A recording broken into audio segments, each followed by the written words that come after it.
যাবার বেলায় হেলসিঙ্কিকে জাস্ট জাহাজের উপর থেকে দেখা যাইতেছে একেবারে সাগরের পাড় দিয়ে গড়ে ওঠা হেলসিঙ্কি।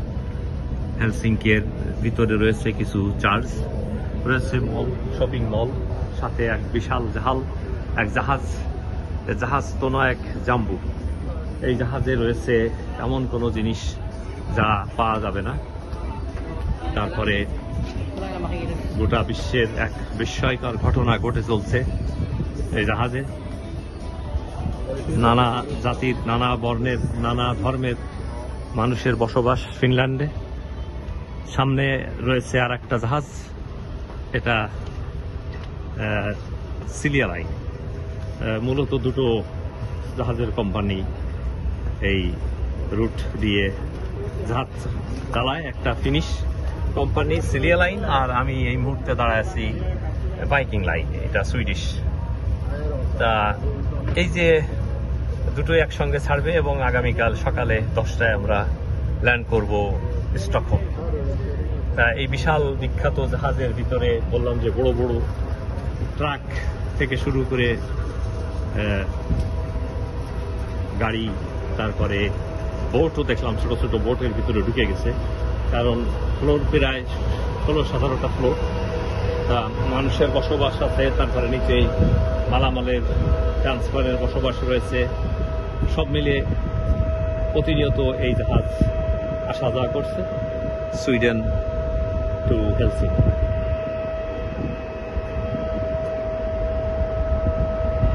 এখন এটা যে শুধু বিনোদনের জন্যই ব্যবহার করা হচ্ছে বোটটা না, এটা ট্রান্সফারের একটা ব্যবস্থা।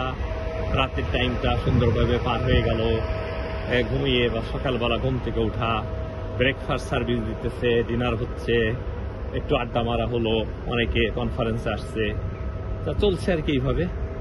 সাথে হেলসিঙ্কিকে একটু ক্লোজলি দেখা, সব মিলে পুরো জার্নিটা স্বাভাবিকভাবেই ভালোই হয়েছে।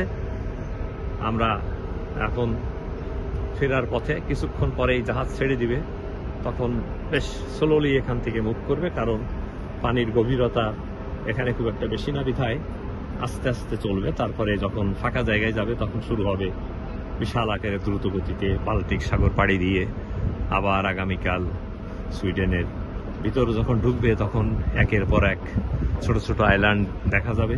সকালবেলা হয়তো আমি এটাকে আবার এখানে শুরু কিভাবে হলো, কালকে শেষ হবে, সেটাও ইনশাল্লাহ দেখাবো। জাহাজের অবস্থা,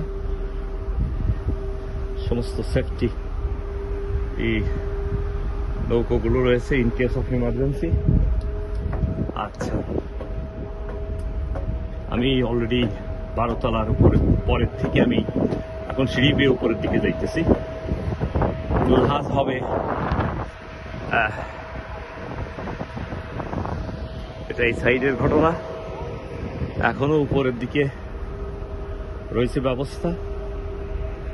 আচ্ছা, আমাদের এই জাহাজ সারা রাত চলছে। গতকাল বিকেল 4টায় জাহাজে উঠেছিলাম।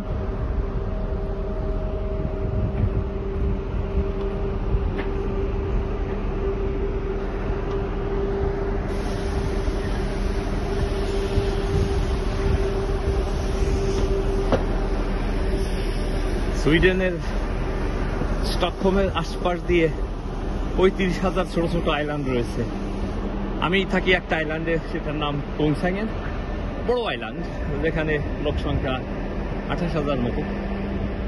আর এটা এই যে এক একটা আইল্যান্ড প্রাইভেট আইল্যান্ড বলতে গেলে। সবাই সামারে বেশিরভাগ সময় আইল্যান্ডে থাকে। জাহাজ ওই যে আর একটা আসছে, একই টাইমে এসে ল্যান্ড করবে। দুটো কোম্পানি দ্বারা নিয়ন্ত্রিত, একটা ভাইকিং লাইন আর একটা হচ্ছে সিলিয়া লাইন। সিলিয়া লাইন হচ্ছে আমাদের সুইডিশ, সিলিয়া লাইন হচ্ছে ফিনিশ, আর ভাইকিং লাইন হচ্ছে আমাদের সুইডিশ কোম্পানি।